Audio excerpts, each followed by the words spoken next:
आज हम डिस्कस करेंगे डाइंग डिक्लेरेशन। बट पहले ये वीडियो आप देखो, उसके बाद हम आगे बढ़ें। इस वीडियो में बॉस कहता है गोवा के सेंट सेबास्टियन गार्डन में बड़ा सा डब्लू के नीचे 10 करोड़ रुपए हैं। This statement is called dying declaration. वह मरने से पहले यही स्टेटमेंट दे रहा है। इस वीडियो में हम पूरा डिस्कस करेंगे डाइंग डिक्लेरेशन किसे कहते हैं, कैसे कलेक्ट किया जाता है, कौन कलेक्ट कर सकता है, इसका इम्पोर्टेंस क्या है, और वीडियो के एंड में मैं आपको इसका एक फॉर्मेट बता दूंगा जिससे आप रिकॉर्ड कर सकते हो। इसलिए वीडियो एंड तक जरूर देखना।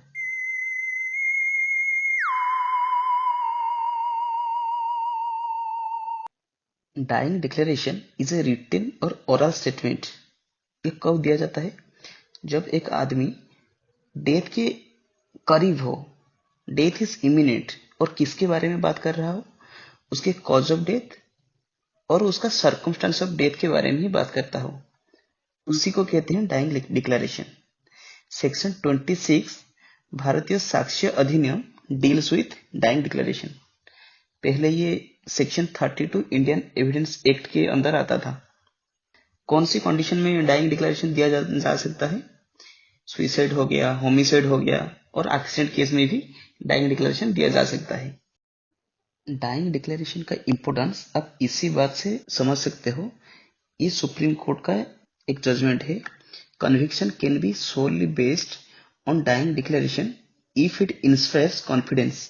उसी जजमेंट में सुप्रीम कोर्ट कहते हैं conviction of the accused can be sustained solely based on dying declaration. अगर कुछ अदर एविडेंस ना भी हो तो ओनली डाइंग डिक्लेरेशन के बेसिस पे किसी को कन्विक्शन किया जा सकता है। डाइंग डिक्लेरेशन ट्रस्टवर्दी होना चाहिए और इसके लिए विक्टिम का स्टेट ऑफ माइंड फिट होना चाहिए। This conscious state of mind is called compos mentis. इसका मतलब डाइंग डिक्लेरेशन रिकॉर्ड करने से पहले डॉक्टर को सर्टिफाई करना होता है victim is fit to make a statement. मतलब अभी विक्टिम फिट कंडीशन में है कि अभी वो स्टेटमेंट दे सकता है, उसे कहते हैं कॉम्पोस मेंटिस। अब हम डिस्कस करेंगे कौन डाइंग डिक्लेरेशन रिकॉर्ड कर सकता है। Literally anyone can record dying declaration, but ideally executive magistrate record करते हैं। एग्जीक्यूटिव मजिस्ट्रेट कौन कौन कौन होते हैं? जैसे कि बीडीओ हो गए, तहसीलदार हो गए, डिस्ट्रिक्ट मजिस्ट्रेट हो गए, एडिशनल डिस्ट्रिक्ट कलेक्टर हो गए, ये सारे होते हैं एग्जीक्यूटिव मजिस्ट्रेट। आइडियली इन्हें कलेक्ट करना चाहिए। अगर एग्जीक्यूटिव मजिस्ट्रेट ना हो तो डॉक्टर को कलेक्ट करना चाहिए। अगर डॉक्टर भी एब्सेंट हो तभी पुलिस इंस्पेक्टर और कोई और भी जो इंसिडेंट में मौजूद हो उसे कलेक्ट करना चाहिए। अगर एग्जीक्यूटिव मजिस्ट्रेट एब्सेंट हो और उसकी जगह कोई और कलेक्ट कर रहा हो तो उन्हें दो इंडिपेंडेंट विटनेस के प्रेजेंस में ही रिकॉर्ड करना होता है। अगर executive magistrate dying declaration record कर रहे हो तो उनके लिए दो इंडिपेंडेंट विटनेस की कोई जरूरत नहीं है। बट अगर डॉक्टर, पुलिस और कोई और कलेक्शन कर रहा है तो उसके लिए टू इंडिपेंडेंट विटनेस चाहिए होता है। और जब डाइंग डिक्लेरेशन रिकॉर्डिंग हो जाता है उसके बाद डॉक्टर और पुलिस उनके साथ वो जो इंडिपेंडेंट विटनेस होते हैं उन्हें भी साइन करना होता है। आइडियली एग्जीक्यूटिव मजिस्ट्रेट जो डाइंग डिक्लेरेशन रिकॉर्ड करते हैं उसका एविडेंशियरी वैल्यू थोड़ा ज्यादा होता है। डाइंग डिक्लेरेशन रिकॉर्डिंग के वक्त oath is not necessary because मरते वक्त कोई झूठ नहीं बोलता इसे माना जाता है, इसलिए ओथ नेसेसरी नहीं है। विक्टिम जिस लैंग्वेज में बोल रहा है आपको उसी लैंग्वेज में रिकॉर्ड करना है। ऐसा नहीं है कि आप उस लैंग्वेज को अल्टर कर दो, ऐसा नहीं होगा। बेहतर है वो विक्टिम खुद अपने हाथों में रिकॉर्ड करे, मतलब लिखे और उसके बाद साइन भी करे। अगर वो लिखने के लिए अनेबल है और सिर्फ बोल पा रहा है तो उस केस में आप उसका वीडियो रिकॉर्डिंग भी कर सकते हो। अगर वीडियो रिकॉर्डिंग भी पॉसिबल नहीं है तो उस केस में आप खुद लिख सकते हो और उसके बाद जो भी आप रिकॉर्ड किए उसे पढ़कर सुनाना होता है और नीचे उसका साइन रहता है। बाद में डॉक्टर भी साइन करता है। बट ध्यान रहे कोई ऑल्टरेशन जैसे ना हो, जैसे कोई टर्म हो गया, कोई फ्रेजेस हो गया, कुछ भी ऑल्टरेशन ना हो। वो जो भी बोल रहा है उसे ही रिकॉर्ड करना है। आपको उसे प्रॉम्प्टिंग नहीं करना है, आपको उसे असिस्टेंस नहीं देना है। वो जो भी बोल रहा है वो फैक्ट की बेसिस में बोलना चाहिए उसे। वो अजम्पशन नहीं कर सकता, जैसे कि ये हुआ होगा, इसने किया होगा, ऐसे ऐसे स्टेटमेंट नहीं दे सकता। अगर वो ऐसे स्टेटमेंट दे रहा है तो आप उसको क्वेश्चन कर सकते हो। बट ध्यान रहे leading questions are not allowed. Leading question means आप ऐसे नहीं पूछ सकते, क्या एक्स आपको नहीं मारा, क्या वाई ने नहीं देखा, ऐसे ही। अगर विक्टिम बोल नहीं सकता और उसके आंसर में वो कुछ गेस्चर और कुछ साइन कर रहा है तो आप उसे भी रिकॉर्ड करना, हो सके तो वीडियो रिकॉर्डिंग भी कर लेना। डिक्लेरेशन रिकॉर्ड करने के बाद आपको वो डिक्लेरेशन रीड आउट करना है। उसके बाद वो विक्टिम वहां नीचे अपना साइन करेगा। अगर वो साइन नहीं कर पा रहा है तो वो अपना थंब इम्प्रेशन देगा। अगर वो थंब इम्प्रेशन भी देने की कैपेबल नहीं है तो उसका रीजन आपको लिखना पड़ेगा। किस कंडीशन में ये एराइज होता है? सपोज बॉर्न केस है, बॉर्न केस में वो नहीं लिख पाएगा, उसके बाद वो थंब इम्प्रेशन भी नहीं दे पाएगा। आपको मेंशन करना है due to bone injury the victim is not able to write और गिव थंब इम्प्रेशन। अगर रिकॉर्डिंग के टाइम वो विक्टिम अनकॉन्शियस हो जाता है तो आपको रिकॉर्डिंग बंद करना है और नीचे आपको लिखना है द विक्टिम इज अनकॉन्शियस और उसके बाद आपको साइन करना है। आपके साथ वो जो दो विटनेस जो होंगे वो भी साइन करेंगे। जब फिर से वो विक्टिम कॉन्शियसनेस गेन करेगा तो आपको फिर से कंपोस्ट मेंटिस सर्टिफाई करना है और फिर से रिकॉर्डिंग चालू करना है।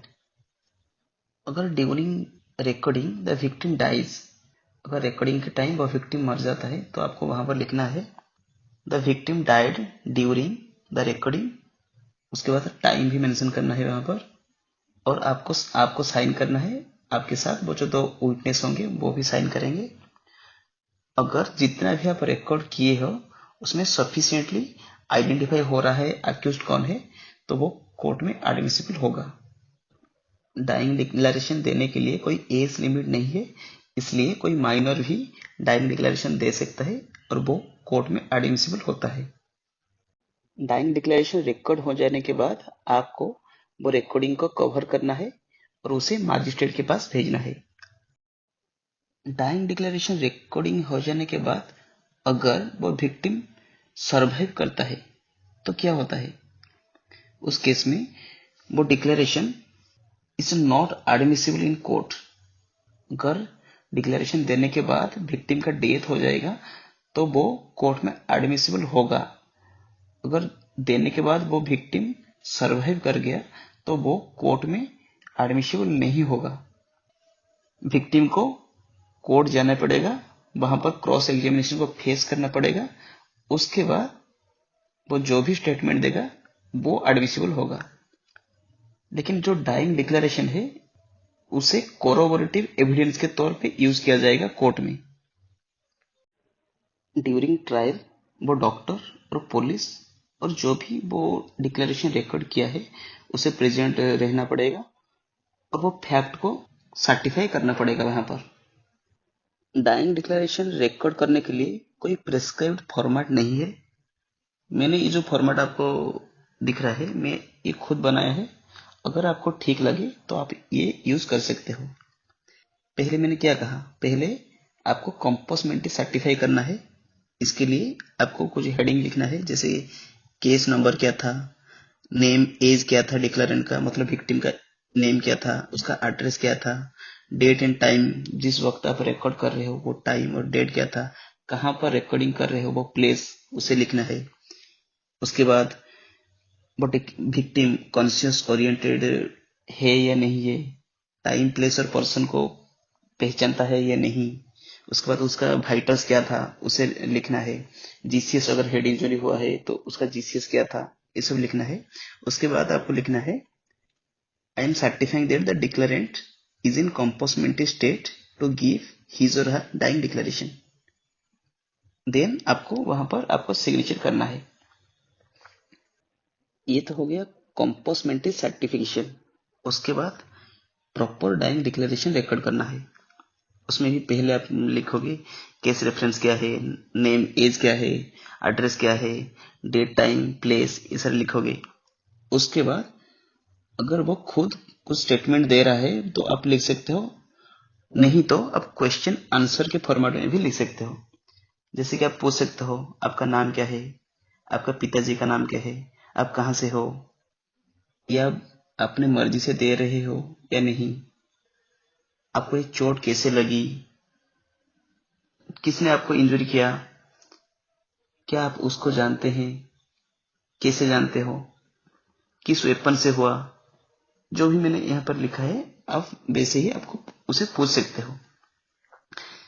ये सारे क्वेश्चन के आंसर लिखने के बाद आप फाइनली लिखोगे certified that I recorded the statement at the spot as a magistrate was not available.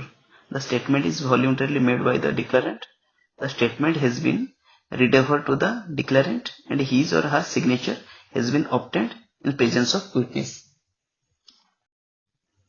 और उसका सिग्नेचर लेना है, बाद में आप खुद वहां पर साइन करोगे। देन वो जो दो इंडिपेंडेंट विटनेस हैं वो साइन करेंगे। उसके बाद डेट टाइम प्लेस ये भी लिखना पड़ेगा। डिक्लेरेशन कंप्लीट होने के बाद आपको इसे एनवेलप में सील करना है और मजिस्ट्रेट के पास भेजना है। ये हो गया हमारा पूरा dying declaration. I hope you understood everything. ऐसे ही फॉरेंसिक अपडेट्स के लिए फॉरेंसिक क्राफ्ट को सब्सक्राइब करें। Thank you.